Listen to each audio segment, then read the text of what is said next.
Good afternoon, dear students. Today we are having our second lecture in Geotechnical Engineering 1. In first class, we have seen the CO's objectives, course outcomes, and the syllabus, theory and practical, which is prescribed by RTMNU Nagpur for Geotechnical Engineering 1. Let us see today what is unit number 1 consists of. So this Geotechnical Engineering 1 is in your fourth semester. We are studying unit number 1 now. So in unit number 1 we are having introduction, formation of soil, residual and transported soil, major deposits found in India, soils generally used in practice such as sand, gravel, organic soil, clay, bentonites, black cotton soil, etc. And again introduction of clay mineralogy. Second is phases of soil, various soil weight and volume interrelationship, density index, methods of determining in situ density. So first of all, we'll study what is geotechnical engineering. In that, what is soil? The soil is nothing but natural aggregates of mineral grains, loose or moderate, cohesive, inorganic or organic in nature, that have the capacity of being separated by means of simple mechanical processes. So, dear students, the soil is of two types. One is your cohesive soil and another is your non-cohesive soil. In that, inorganic means chemicals and organic means vegetative materials which decomposes. But when we convert it into ash, it is again converted into inorganic materials. So such type of materials which are separated by means of mechanical processing means certain weathering is there, or we are using certain mechanical equipments to make it in a soil. Geotechnical engineering, a unique combination of science, experience, judgment, and a passion for understanding the uniqueness of variability of ground conditions resulting from the forces of nature. It means that whatever results you are getting from science by doing the experiments, n number of times when we come across the results from the science, we have certain experience of that particular soil, we have judgment of that particular soil, and we should have certain creativity mentality to understand the ground conditions whenever we see it and the forces which are acting on it. So engineering mechanics and strength of materials plays a very important part when forces are to be encountered into the soil. It is the art of determining the properties of unseen and variable materials to provide a facility that performs as expected at acceptable level of risk and at an optional cost. So dear student, it means that you should know the properties of soil. Unseen means we know that soil is very complex material. So the results, whatever experiments you perform, you should know and you have not seen ever. So that material is of very risky material.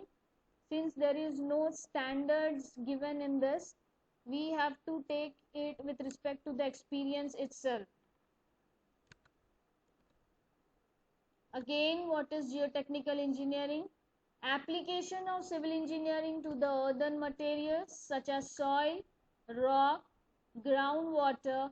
These are the three different types of applications of materials which we deal with. What is the difference between the soil and the dirt?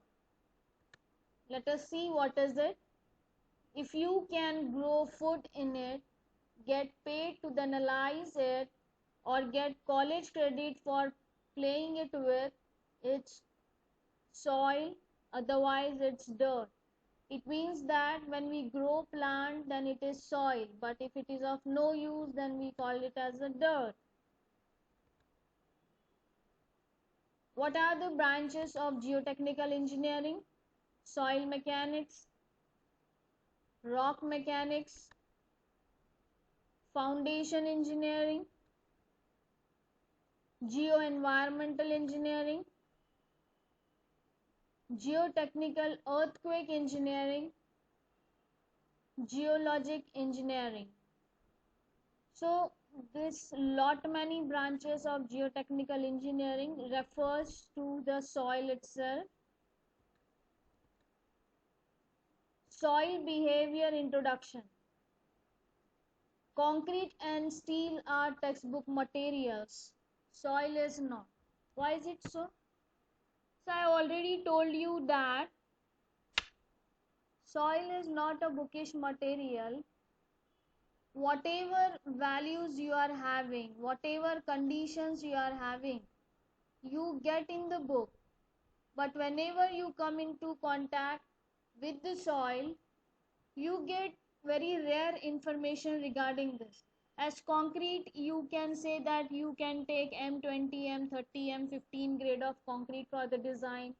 Steel also you have very good factor of safeties. You are calculating Fe250, Fe415, 500, etc.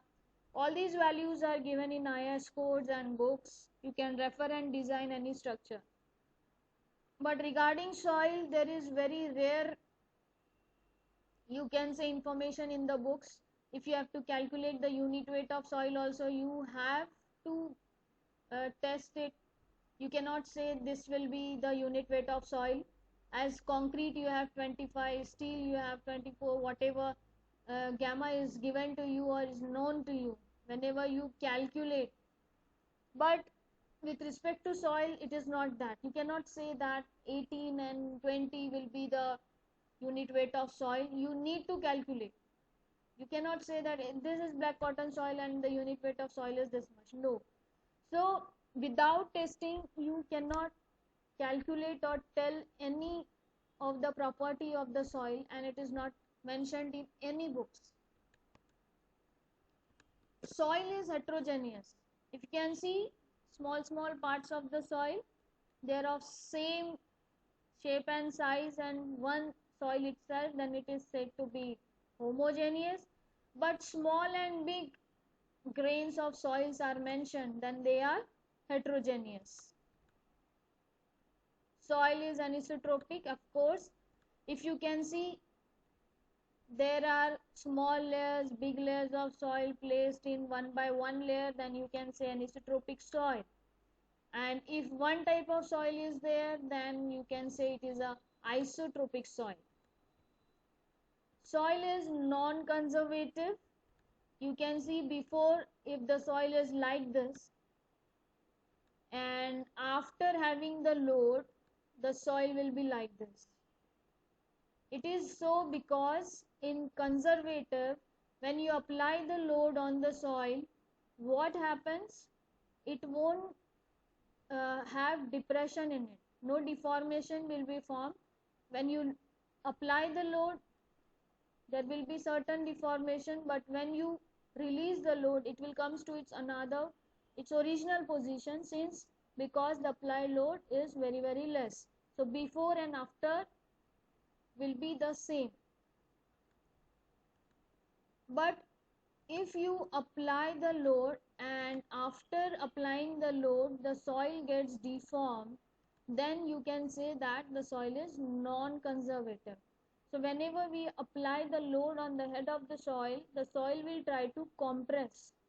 That's why there will be deformation. And then that soil is said to be non-conservative.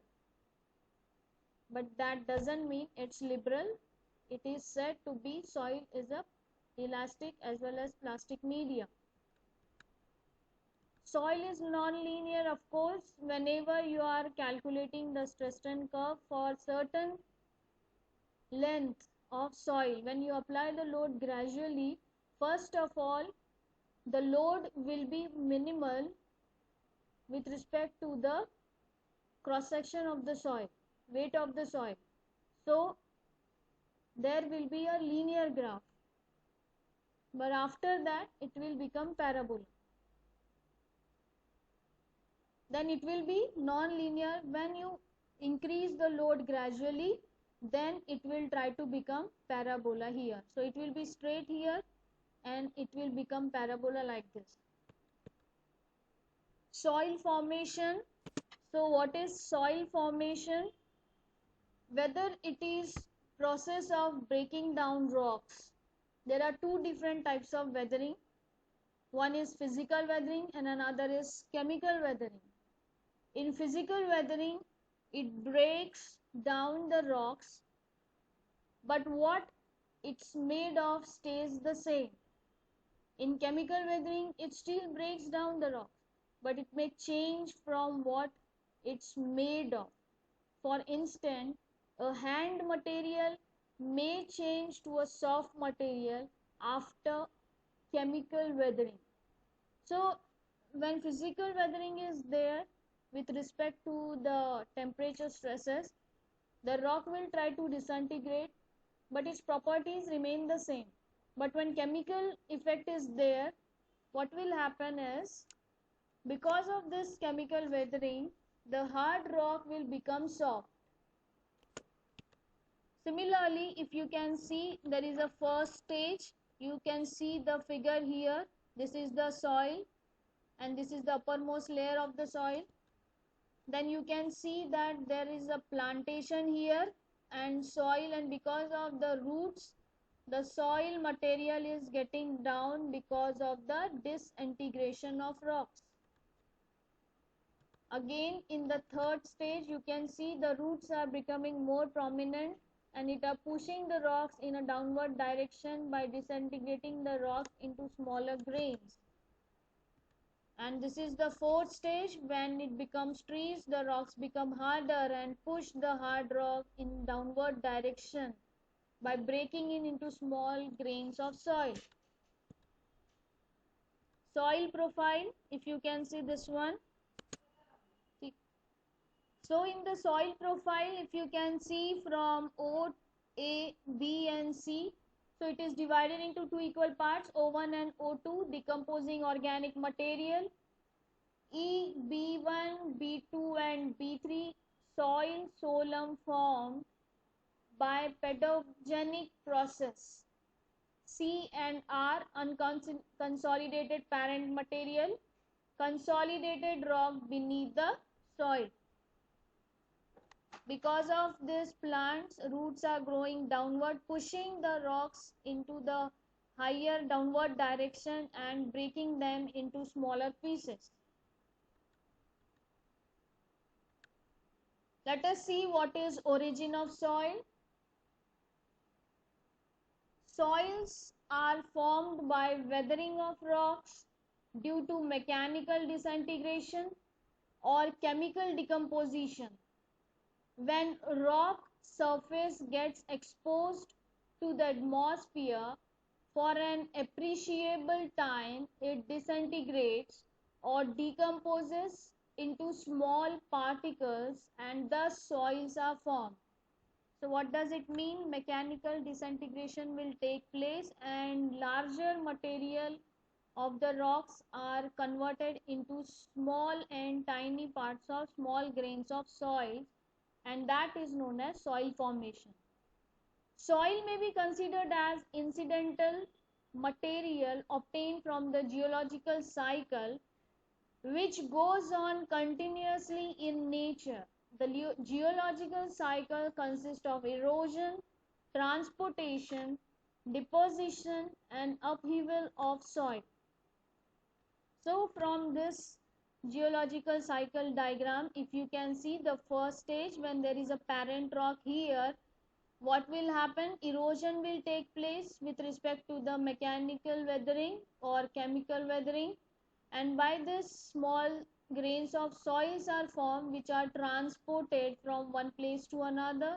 They will try to settle down somewhere, which is known as deposition, and again they will travel to upheaval, means come on the upward portion of the surface of the rocks or soil material, that is known as uphilling, and again the cycle is repeated. So from parent rock to the grains, then again to the parent rock, is known as the geological cycle.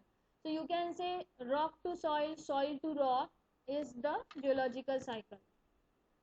Next is major deposits of soil in India. The soil deposits of India may be classified in the following 5 major groups. First is alluvial soil. A large part of North India is covered with alluvial deposits. The thickness of alluvium in the Indo-Gangetic and Brahmaputra floodplains varies from a few meters. Black cotton soils. A large part of central India and portion of South India is covered with black cotton soils. These soils are residual soils. Black cotton soils are clays of high plasticity. They contain clay mineral montmorillonite. The soils have high shrinkage and swelling characteristics. The shearing strength of soil is extremely low. We'll study all these properties. Lateritic soils are formed by decomposition of rock, removal of bases and silica, and accumulation of iron oxide and aluminium oxide. Lateritic soils exist in the central, southern and eastern India. Desert soils. A large part of Rajasthan and adjoining states is covered with sand dunes.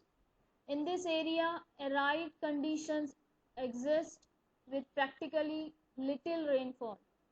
Sand dunes are big mountains of sand. Marine deposits are mainly confined along a narrow belt near the coast. In the southwest coast of India, there are thick layers of sand above deep deposits of soft marine clays. Soil solids generally used in practice.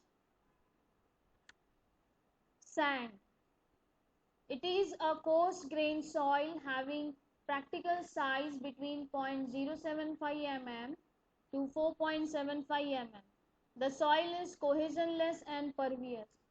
So cohesionless and pervious means that there is a smooth drainage of water from the bed of sand.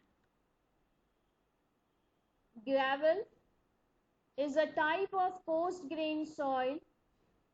The particle size ranges from 4.75 mm to 80 mm.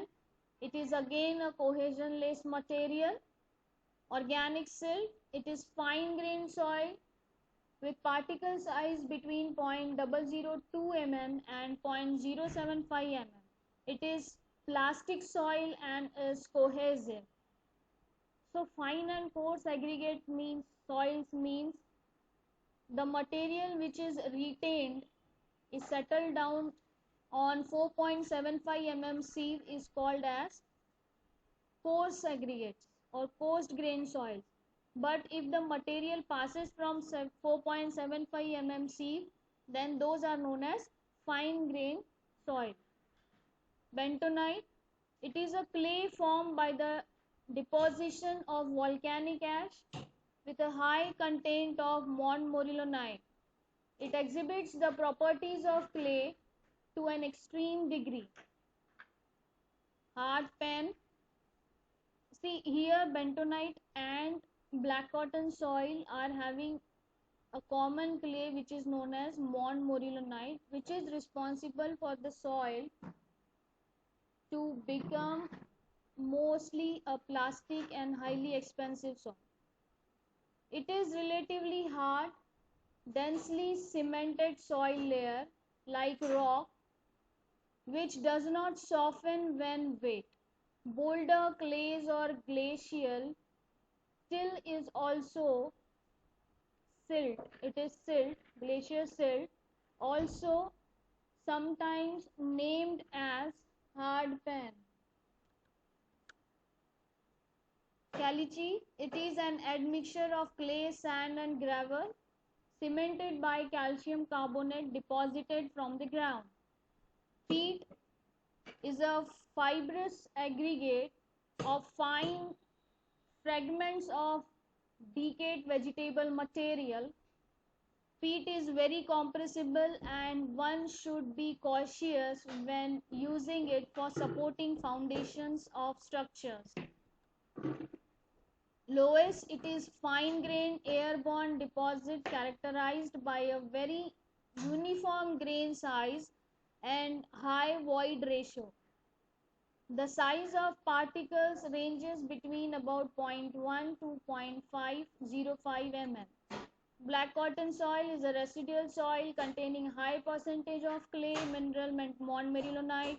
It has low bearing capacity and high swelling and shrinkage properties. Clay, it consists of microscopic and submicroscopic particles derived from chemical decomposition of rocks. It contains a large quantity of clay minerals. It exhibits considerable strength when dry. Clay is a fine-grained soil. It is a cohesive soil. The particle size is less than 0.002 mm. So here, if black cotton soil, bentonite or clay soils are very prominent for swell and shrink property, having low bearing capacity, and this material is very bad as a construction as well as foundation material. So if this type of a soil is there, then you have to take utmost care whether it is its bearing capacity has to be increased by using certain additives, or you just remove the soil up to a depth of foundation. So students, it is for all today. In next class we are going to learn about soil types. Kindly post your roll number and names in the chat box. Thank you so much.